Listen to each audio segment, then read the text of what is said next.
Right now at noon, the demolition project at the GM plant in Janesville is receiving some additional funding. We'll tell you how much. Plus, the man who confessed to joining his uncle in raping and murdering Teresa Halbach is asking the Supreme Court to take up his case. And what the president says he plans to do about the migrant children who are being separated from their families at the border. This is News 3 at noon. Good afternoon, I'm Mark Kane. Thanks for tuning in to News 3 on this Wednesday afternoon. We'll get to those stories in just a bit. But first, let's head over to the Weather Center. Meteorologist Dave Caulfield has a look at our first alert forecast, and I got dumped on with rain this morning walking the dogs. I'm so sorry. Downpour. Do you remember what the sun looks like? I'm just taking a general poll. Let's see. Anybody? I've seen pictures. Yeah, that's what I looked it up on the internet earlier because I forgot, because we have not had a lot of sun lately. We've had more rain than anything else over the past month or so. And right now, looking at a lot of clouds as well outside on our visible cloud track. Not too many breaks in those clouds. Maybe as we head into later this afternoon, some spots will see just some peaks of sunshine, but that is pretty optimistic. We'll hold out hope, though. Doppler track showing a few showers moving into Watertown right now. Other than that, no rain showing up at the present time. A live look in Madison at those cloudy skies on our WISC-TV sky cam. Visibility is better. We were dealing with a little bit of some mist and fog in some spots. Still, 5-mile visibility in the Dells and in Janesville, 7 in Watertown, but not too bad. Temperatures are in the 60s and 70s across the area. We've moved into the upper 60s in Madison, which is good news. Dew points in the 60s as well, so still a little bit on the humid side in some spots. Your forecast first, highs hopefully getting into the low 70s by the time we get to later this afternoon, with maybe some peaks of sunshine. Then temperatures dropping into the 60s and 50s by tomorrow morning. We'll track our almost ever-present chance for showers and talk about some warmer temperatures next week in your first alert forecast. Quite a change from last weekend. Oh, yeah. Like 30 degrees? Yeah, something like that. Wow. All right, we'll check back. Thanks, Dave. Topping the news today, President Donald Trump says that he'll be signing something in a little while to address the spike in the number of migrant children being separated from their families at the border. Trump said during a White House meeting with members of Congress that, quote, "We want to keep families together." The comments come amid news that Homeland Security Secretary Kirstjen Nielsen has been working on executive action that would end the separation process. We want to keep families together. It's very important. I'll be signing something in a little while that's going to do that. And the people in this room want to do that. And they're working on various pieces of legislation to get it done. Trump also told reporters that he plans to cancel the annual congressional picnic tomorrow, saying it doesn't feel right to have a picnic for Congress. The number of undocumented children held in federal detention centers is growing. The Department of Health and Human Services says nearly 12,000 minors are living in its network of shelters right now. The majority tried to cross the border on their own, but an increasing number were forcibly separated from their families. More than 800 kids were brought to detention centers in just the last week. There are more than 100 shelters in 17 states currently housing undocumented minors who stay for an average of 57 days. According to a former agency employee, that number has gone up under President Trump, and with it, the cost to taxpayers. As construction crews tear down the walls of the former General Motors assembly plant in Janesville, the city announced it received a $500,000 state grant to help offset the cost of demolition. The Wisconsin Economic Development Corporation said it would provide the funds to tear down 6 buildings, including the 3.9 million square foot main plant. Demolition of the nearly century-old plant started in May and is expected to be finished in June of 2020. Redevelopment of the site afterwards expected to take several years. A teenager whose case was documented in the Netflix series Making a Murderer wants the Supreme Court to hear his case. Brendan Dassey confessed to joining his uncle in raping and murdering Teresa Halbach, but his attorney says the Wisconsin teen was pressured into a false confession, and that video of the interrogation should never have been used to convict him. The Supreme Court is scheduled to consider taking up his case at a closed-door meeting Thursday. If they won't hear it, that news could come as early as Monday. If the court does agree to hear the case, arguments would be in the fall. Dassey's lawyers want his confession thrown out and for him to get a new trial.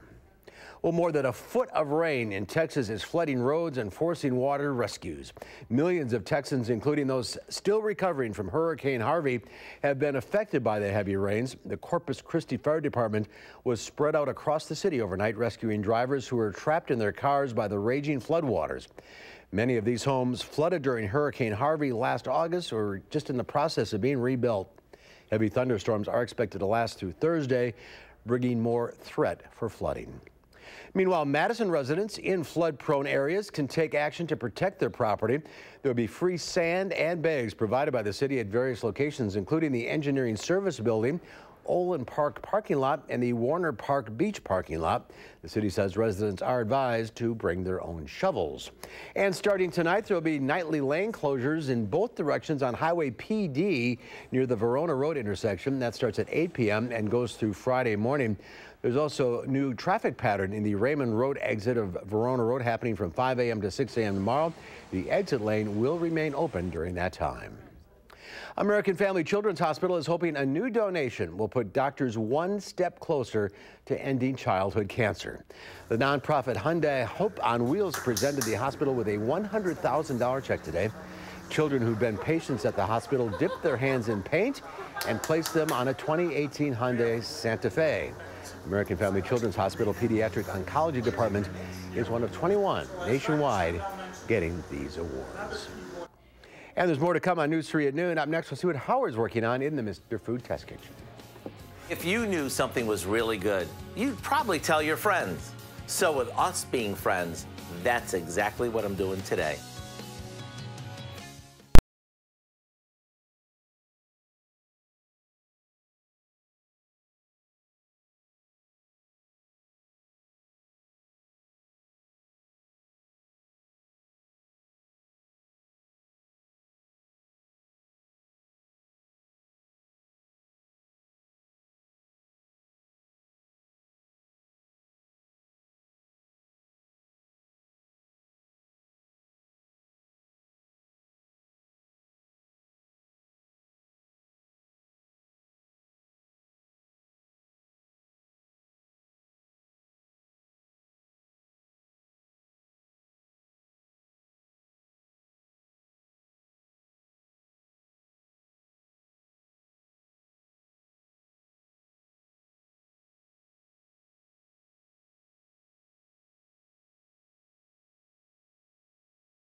One thing that we take very seriously here in the Test Kitchen is the comments and reviews that you share with us. So thank you, and keep them coming.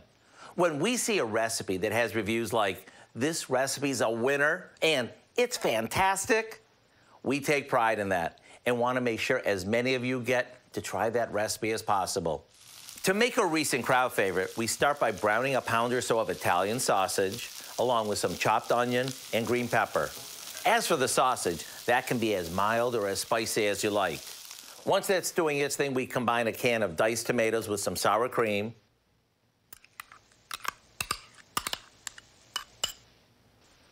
a good amount of water, a little sugar,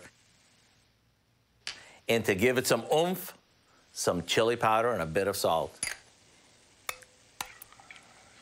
Now we add this to our cooked sausage along with some thin, uncooked egg noodles. Adding these uncooked is a real time saver. Now we give it a stir, cover it, and let it simmer until the noodles are tender. Once they are, bring the whole pan right to the table, dish up a salad, and dinner is done.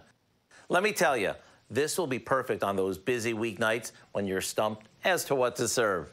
The recipe for our all-in-one sausage dinner is waiting for you on our website. I'm Howard in the Mr. Food Test Kitchen, where today we found a tasty, stress-free way for you to say, ooh, it's so good. Thank you, Howard. Ahead at noon, we'll have your stock and egg market numbers, plus a cool and cloudy Wednesday across the area. Meteorologist Dave Caulfield has your first alert forecast when we come back.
Our Call for Action phone bank is open right now, ready to take on your consumer issues. And call our hotline.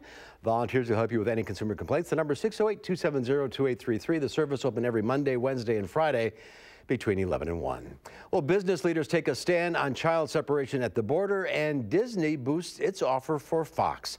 Diane King Hall has more in today's Money Watch report.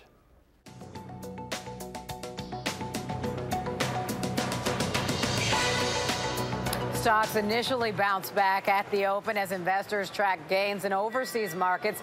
The gains coming as fears of a global trade war moderated.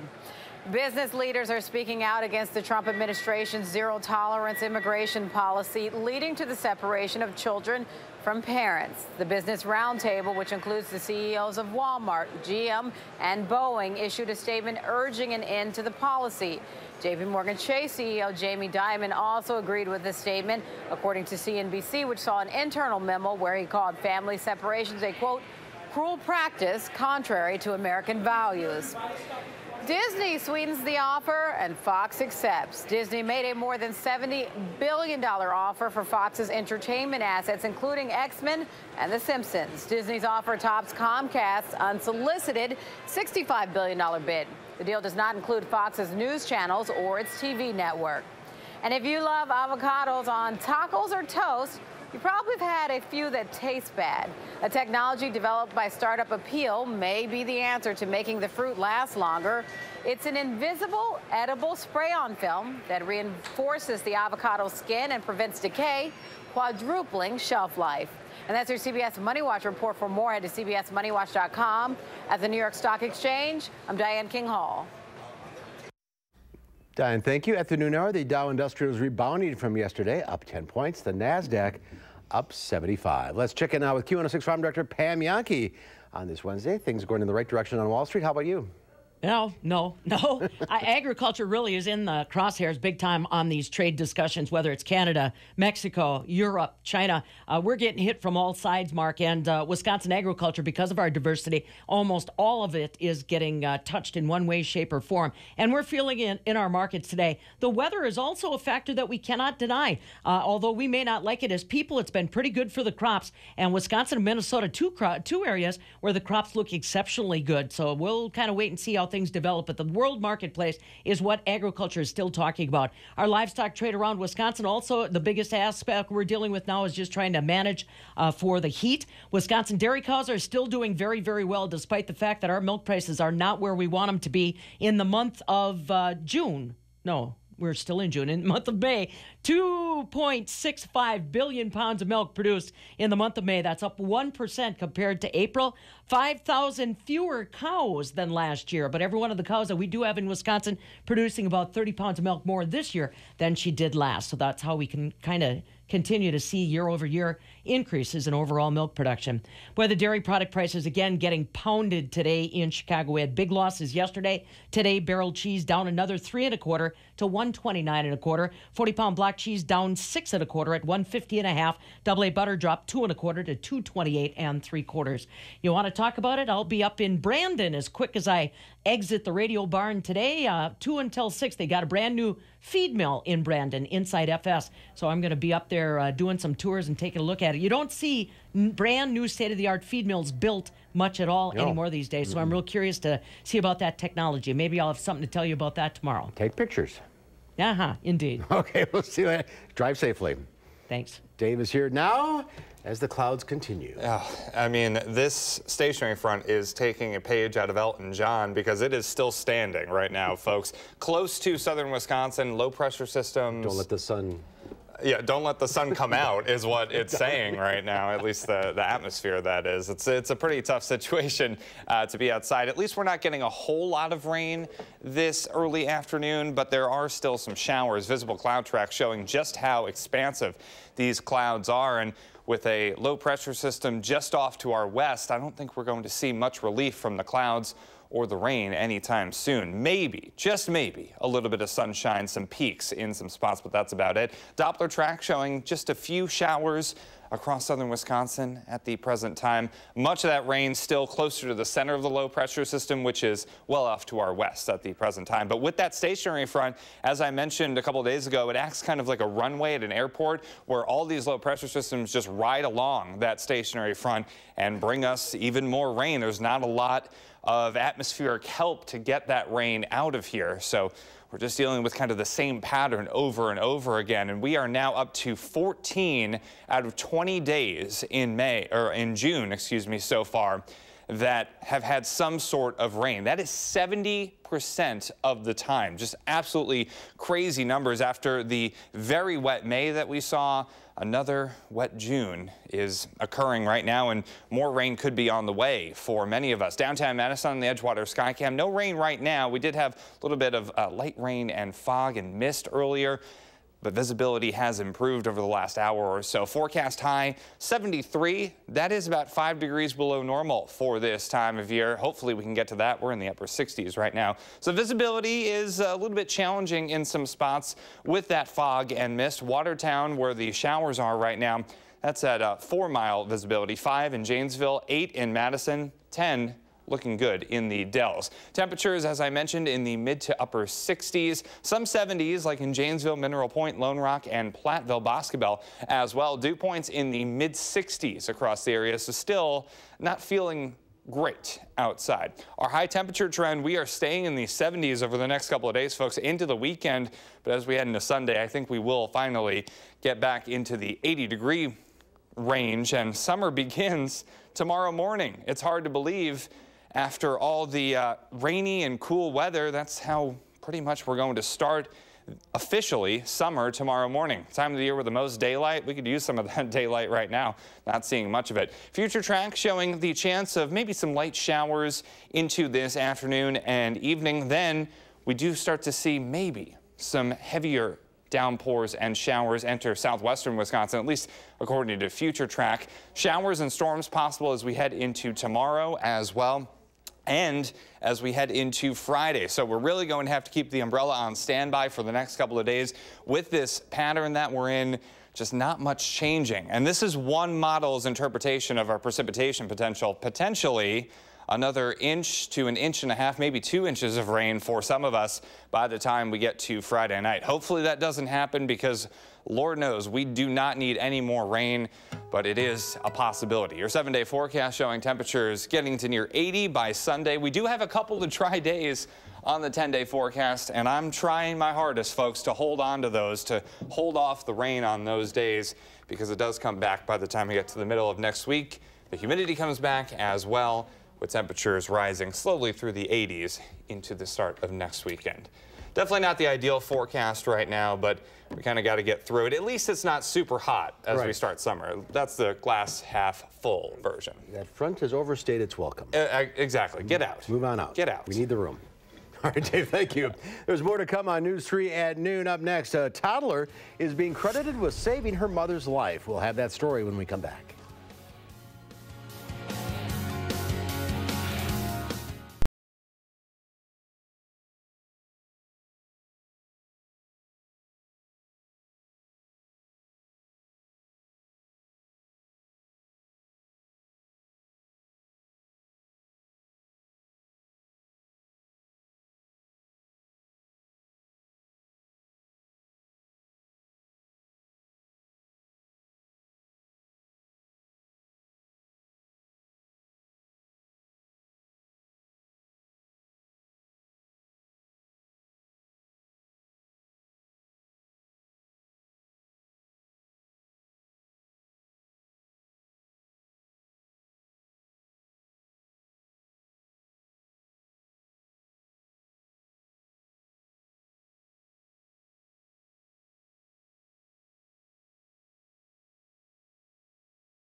When one mother suffered a seizure while walking with her dog and a 3-year-old daughter, her life could have been in real danger. But thanks to the quick action of her young daughter, help arrived in time to keep her from suffering major injury. Bethany Moore has the story.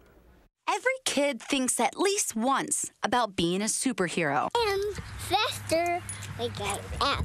Running around like their favorite caped characters in PJ Masks. I like how But Savannah Lavley didn't need a cape or mask to be a hero this weekend. I was just like super proud of her. It was when Jessa was walking with her dog and daughter just a block and a half from home that she started to feel bad. I felt a little funny. I have a history of seizures, so I felt a little off. Jessa only remembers falling to the ground and later waking up surrounded by police and EMS. But it was what happened in between them that's truly amazing. So did you run home really, really fast yesterday? Yes. After her mom passed out, 3-year-old Savannah ran the blocks back to her home, including crossing streets to get help. You can see here on this security camera outside her home, her banging on the door. Opened the door and there she was, and she said, "You need to come quickly. My mommy fell and she can't get up." Meanwhile, Jessa's husband is watching all this unfold when his security cameras alerted his phone. The video of my daughter running up the driveway and then another video of her knocking on the front door. Thankfully, Savannah was able to lead her grandparents back to where Jessa was. She ran down the street in the right direction, crossed the street by herself, and then ran up and pounded on, and she just took charge of herself. Experts say to teach your kids to take charge in these situations by making sure they know how to dial 911 and know where their address is. Jessa says she's still in shock because she didn't specifically teach Savannah those skills. I just couldn't believe that she would know to run home and like which house was ours because she's only 3. Savannah doesn't understand how brave she really was, but one day she'll know. She's just like her favorite superheroes. They saved the day. They saved the day? Mm-hmm. Bethany Moore, 7 Action News. She did save the day. That's awesome. Good girl. Yeah. All right, so more of the same. Yeah, some sunshine would be heroic this afternoon. Hopefully we can get some, but we're definitely having the chance of some showers in the forecast for this afternoon and evening. Mostly cloudy. Temperatures should reach the low to mid 70s. Hopefully we can get some peaks of sun. All right, that's our time for now. Thanks for watching. We'll see you back here at 4 o'clock. In the meantime, have a great afternoon.